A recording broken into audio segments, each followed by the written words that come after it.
Marketing podcast is brought to you by me, Amanda Bear.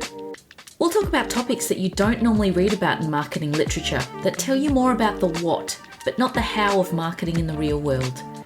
You'll hear great conversations with marketing, communications, and media leaders and up-and-comers who've been testing and learning and paving the way every day. Visit futurefitmarketing.com.au for access to resources and past podcasts. Welcome to another episode of Future Fit Marketing. In this episode, we compare marketing for startups, scale-ups, and mature businesses, and what it takes to succeed. Many employees tend to stick with a similar category or type of business throughout their careers. Perhaps there's a hesitation to dive into something unfamiliar. Perhaps there's a lack of confidence that you'll be great trying a different path. Or quite simply, you just love the category that you're in. Now, if you are considering a change, this episode might offer some great insights. I've worked in travel and tourism for more than a decade, and that's allowed me to see some pretty remarkable places around the world. My network was strong, my career path was easily defined, and what a topic area to have the privilege of marketing. But at some point, curiosity got the better of me, and I took the plunge and worked for a bunch of other businesses, digital platforms, scale-ups, in categories initially that was quite foreign to me. The principles of marketing are enduring though, but the nuances of category offer fabulous opportunities for your growth and development. And with your fresh eyes coming into a new business, it really allows you to add immense value.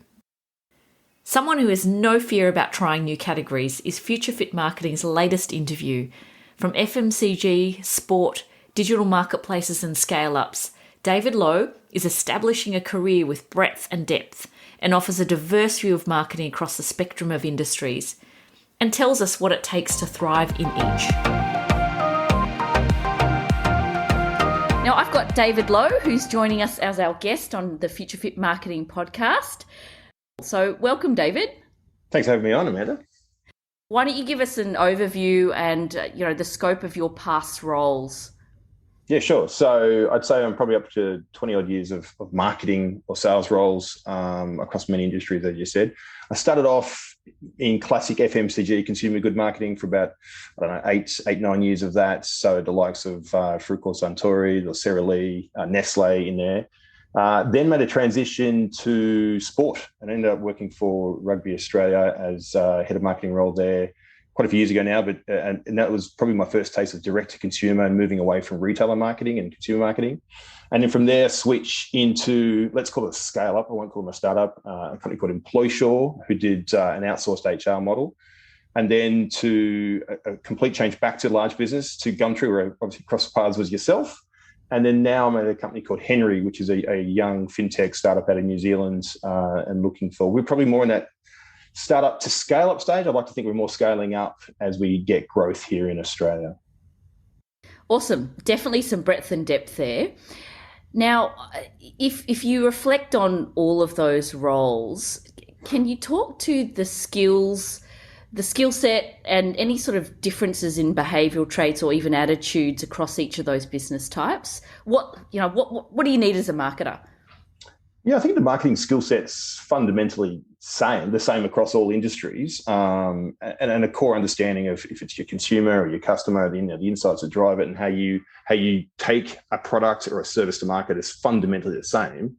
What I see is probably the biggest change is linking to planning cycles and your access to budgets that drive that. So a good examples are in the larger FMCG players, you're really running on annual cycles, even longer, and you're beholden a little bit to retailers in their 6-month planning cycles to get product on shelf, and therefore hitting campaigns and product launches around certain cycles that are longer.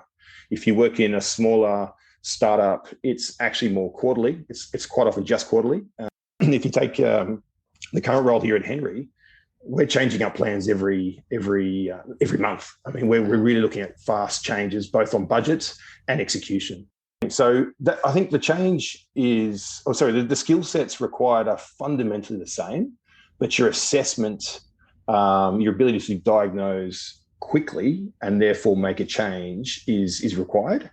But also with that, it becomes a little bit less risky, I think, because if you don't get it right, you can change it up 4 weeks later. Whereas, as you know, in large organizations, you're really putting a case in for big budget planning and fundamental launches around seasonality or so forth, which if you get it wrong, you've got a big cycle, a 12-month cycle, to get it right again. I think that I see that's the fundamental differences that you approach, and you need to understand those differences of the market as you get more into senior roles. So if you think about yourself as a leader or your team, what sort of attitude, resilience, etc., do you need to apply across either one of those? Yeah, so attitude-wise is acceptance to that, and understand that you potentially, at a larger organization, you might have a very organized leadership team, sub-leadership team that requires presentations with strong insight backing, research backing, proof. You've probably got something that is similar to, or got competitor set that you can compare to. You've got potentially a launch of a product that might be similar or an extension. So it's a lot of like using what's currently being set in place historically to project forward, to forecast forward. If you're in these startup space, you're sometimes paving a way and disrupting other industries, right? So attitude-wise, you just need to be adaptable to that landscape and understanding you don't have all the building blocks, you don't have all the measurements and tools in place. So you have to get comfortable with an incomplete picture. When we work together, we talked a lot about progress over perfection, and it's very much that is a big part of it. You just aren't going to have all the bits and pieces. So from an attitude point of view, it's adaptability and being comfortable with that, and not having the most perfect brand plan, go-to-market plan, customer insights, which might have a few holes in it because you're using maybe a Google review plus some customer service feedback instead of a complete third-party, research piece that is segmented, all that sort of beautiful stuff you'd like to work with, right? So working with the unknown and then taking that forward, and then back to that first point around pace to adapt. And therefore, it's your ability to look at the metrics quickly and staying on top of it. You're not waiting for the weekly media agency report. You're looking at it effectively daily. So you're looking at things quickly. The old classic days where you meet the media agency once a week, maybe once a fortnight, to see how's the campaign going, how's our spots going. No, you're looking at that absolutely daily. And our team at Hnry right now, we meet every Monday morning and look at last week's results and pivoting every Monday morning for the week ahead. So it's just a different way of working. Fundamentals all the same. I think that's the core. Is you're still doing a very similar job. You're still looking to see how you can get the right message, the right communications out to market. You're just doing it in a slightly different way.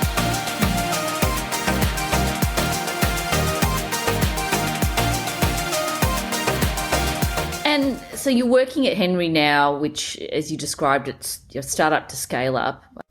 What are the biggest challenges and what are you enjoying most about it? Yeah, so for any of your listeners that don't know Hnry, it's a digital accountancy solution for sole traders. So anyone who's contracting, think of anyone from a tradesman, a healthcare worker, Uber drivers, if you will, we can help them organise their tax. And we do that automatically. So we're disrupting effectively two different industries. We're not quite accounting software like maybe the Xeros or the MYOBs you know of, but we're also disrupting a very traditional accountant model. So we're sitting in the middle, and with that, you need to understand that there's a bit of confusion and misunderstanding in terms of what we even are, and that this solution exists, because a couple of years ago, it wasn't around. So we're spending time building the awareness around Hnry, first and foremost, and actually letting people understand there is a solution there. And we are a differentiation, if I use the word difference or creative differentiation between the current models. Consumers love context. It's almost like this, but it's a bit different. Well, we're trying to do a bit of that and help people understand where we sit in the market. And through that, we're also trying to build a distinctive brand as well and have a bit of fun with the Hnry brand as we grow. Because back to those earlier points, there's a little bit less risk because you're less established. We're trying to find our way in the Australian market, and we can have a bit of fun. We're playing with humour. We're playing with a bit of irreverence, which is quite unusual from brands in that space. It's not often accountancy firms or accounting software really playing in humour and as we talk. So the current role really is building distinction and awareness and driving that through as we find growth with contractors across Australia. I unpack that a little bit more. If you think about that compared to your FMCG brands, for example, what sort of marketing are you focused on? What does your channel mix look like? You talk about brand awareness in that space versus a startup scale up. Does that look different? Yeah, absolutely. I mean, yeah, good example. So FMCGs obviously usually got an established brand base and awareness, and you're then looking at driving consumption, changing considerations around a fairly established category, and then you're playing in known norms or a category that has understanding, has a classic purchase cycle.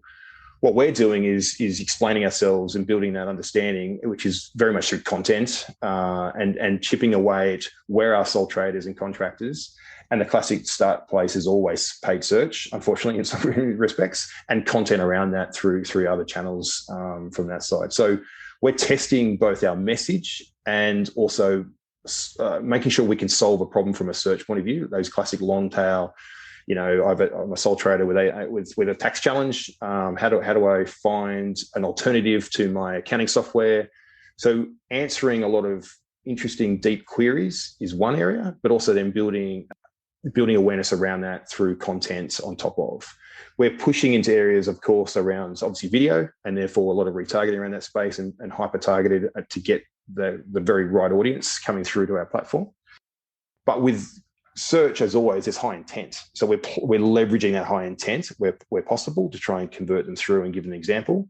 Being a new brand, we're also playing a lot around how we build trust and social proof. So constantly looking at ways we can bring trust into the brand and realizing, hey, this is a new solution looking after your tax. It's definitely an area of friction of a switch. How do we get people comfortable? So content, playing in search, and then building out a brand from that side. But it goes right through to on-site email follow-up. We've got a lot of product video demos. So once you've already signed up, we'll send you a lot to get you comfortable what the product looks like. Some case studies also come back in as you go through the journey as well to get people comfortable. We have people like you on Hnry. How do we bring you through the funnel and convert? So it's testing all those different areas. If you go another layer deeper to help explain it, we're picking states. So sometimes you just pick small markets to test to see if we can get a nice pickup. We've got a strong setup in personas. We call them personas. So how we talk to a tradie is very different to a healthcare worker, to an Uber driver, if you will. So language messages that go to those different segments in those channels I just mentioned are all being tested and then highly measured right through from a conversion point. And then we're just scaling where we see uplift. Tell me, is there much difference in the relationships that you have with other teams within the business? Look, I think in my role as I guess in a more senior role, you're definitely working. I don't think it's any different in terms of the strength of relationships. You're working very closely in Hnry with product to understand how we can interact that from a product growth, what's actually happening on the platform and inside the platform. But also, I'm really keen to see what else we can do. We've got a few different new product developments in the roadmap. So therefore, once they come, as a team, we've got more to talk about. So you're definitely working with your product team. And then to that previous point as well, our CS team, our customer service team is really important. So as they onboard and as they join up to the service, really understanding what the pain point was, did we hit the mark with our marketing, our message, and therefore we've not oversold it or undersold it? What are those opportunities? But are you having those conversations in larger organizations? Yes, I'd like to think so. So as I would have back in FMCG land, you're working with the product team, the R&D teams from especially I remember from Nestle and Frucor days.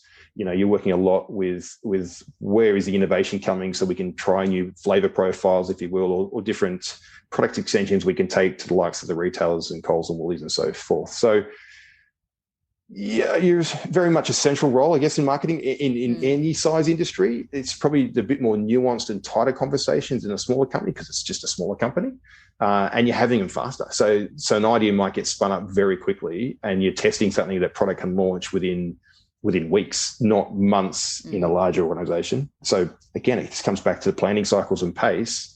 You can just do things quicker. You can test things quicker. We can put up a landing page, test a product within weeks, not months, that you might do in an established organization. And just to extend onto that, do you think there's a difference in marketing teams and their influence across the business? Oh, that's a good one. I think it comes down to where the marketing team's positioned within the total business and what's driving, the business metrics. Is it a product-led business? Is it a customer-led? From that side, I think they're all. I think there's examples where marketing is a lead function at times, and you're looking for growth from your marketing team. As a result, it's got a strong seat at the table to be able to drive that customer innovation and voice. I've worked in other organizations where it's more sales led, and therefore it's really trying to push that product market fit from a sales side, and then others which are product led, and you're then really waiting for that product innovation to launch as a secondary. So the seat at the tables varied based on the appetite of the business and the lead. I think in the category it's playing in. I think. But again, the core skill set required and reading the room and understanding your role is the same, and understanding where marketing can influence. Ultimately, you can call yourself, looking after growth or looking after sales and marketing. It's the same thing. We're all in large organizations or small organizations looking to see how we get that right fit with a customer and looking for growth in sales across that service or product. So how that's done is really a case of what's coming from your leadership team and what's required in markets to deliver that growth.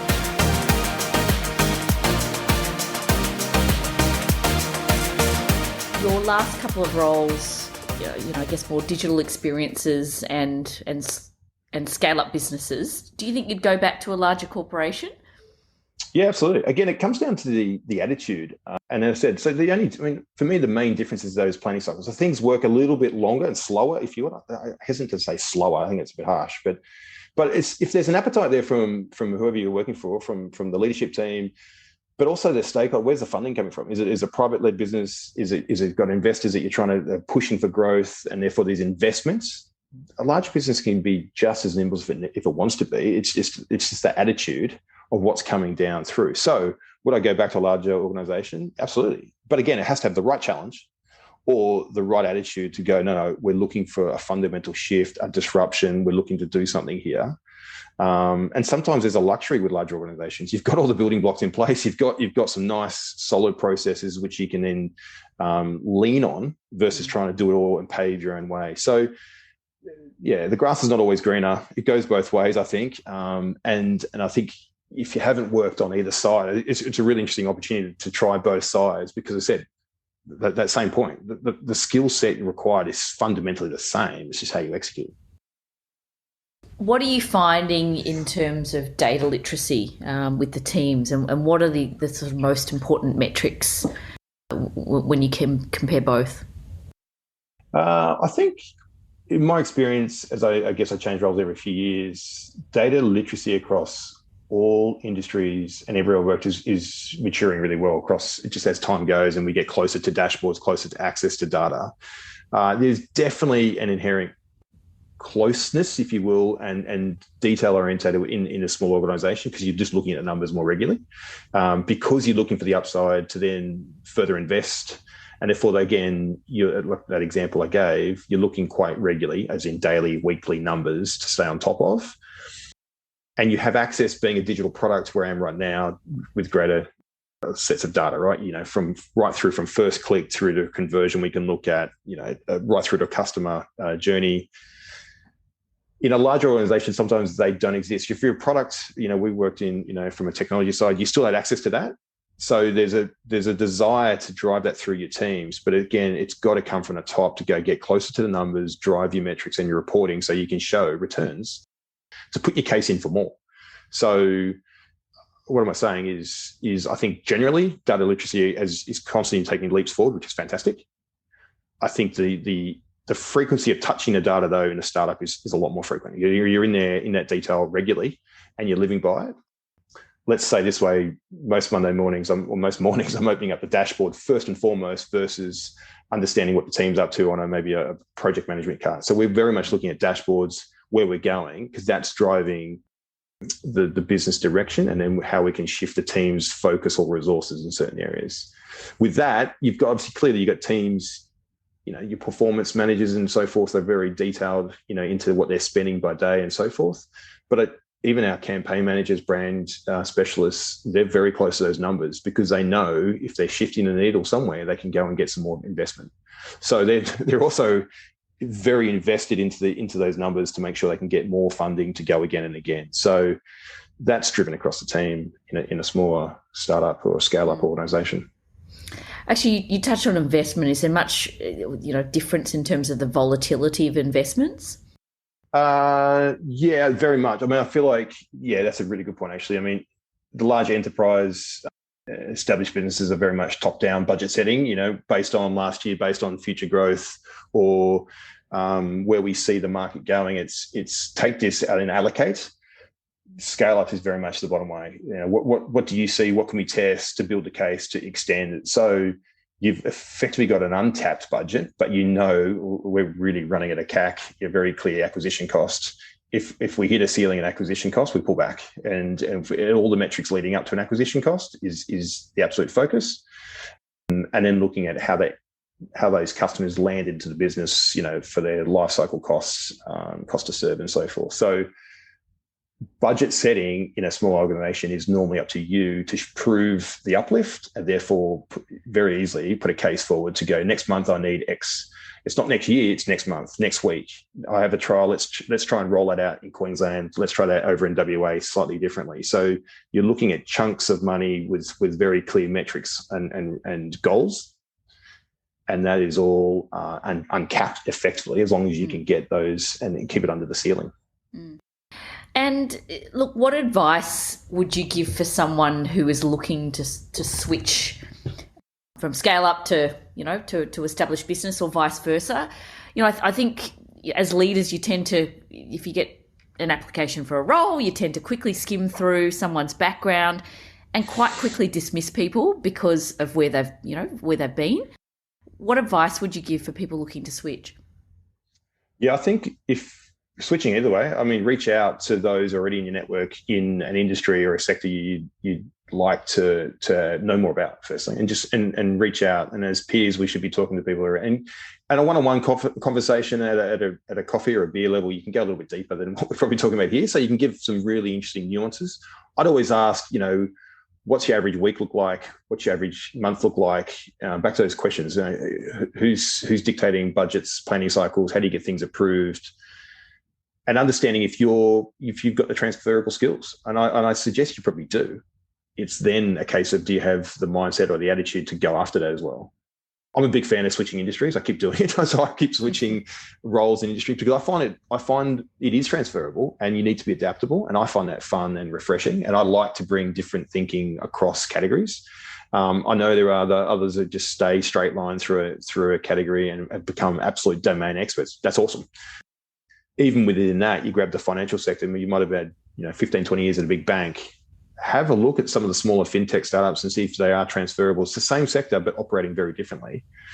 So have conversations with your peers and get deeper in that area, and then have the conversation around what's skills are required in their team, and look for a way in that might be on the edges. I think even there's plenty of roles at the moment around from a contracting point of view, even getting in there and having just a dabble and working with someone on a project if you want to make one step in. And that also gives you a way in without actually being totally locked down. And you might be looking for a bit of flexibility in a mid-career crisis, if you will. Have that moment and actually have a look at a couple of different roles and have confidence in your skill set. But it's going to come back to your network. And if you need to have maybe some conversations with certain recruiters have got different roles, and see how they can put you forward to be a slightly different. But you're going to have to break away from, you're right, sometimes the screening at the initial is the tough entry point. And as always, references, referrals, introductions are the way forward at the sort of more senior roles. Yeah, great advice. Now, if you look at Hnry then, you've talked about the background. What about the biggest opportunities, and how are you really capitalising on that?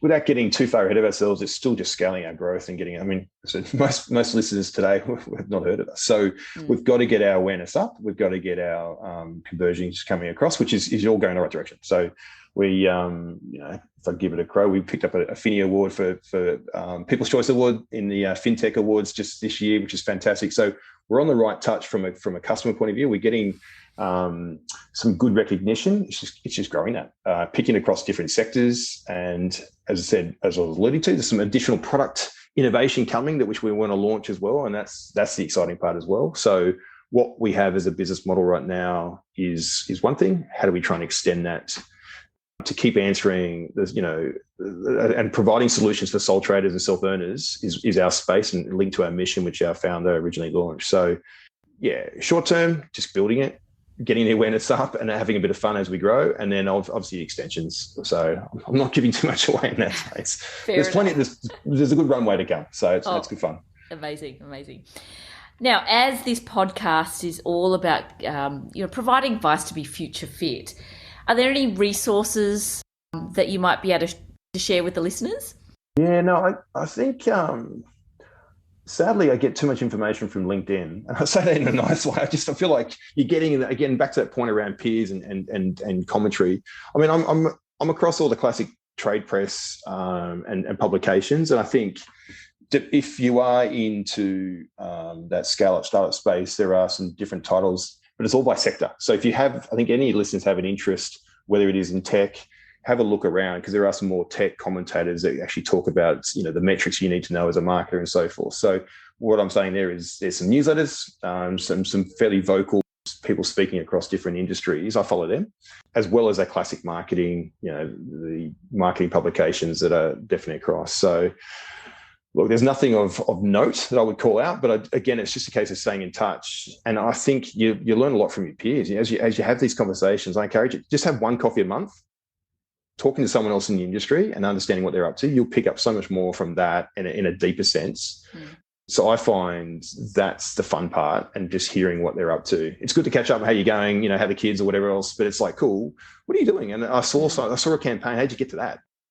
I saw what you're launching. How did you get to that? And actually trying to go a couple of layers deeper, from your peers, you'll get a lot more insight. And that's what sparks you to go a little bit deeper and scratch a bit deeper. And I think that's what keeps you future fit.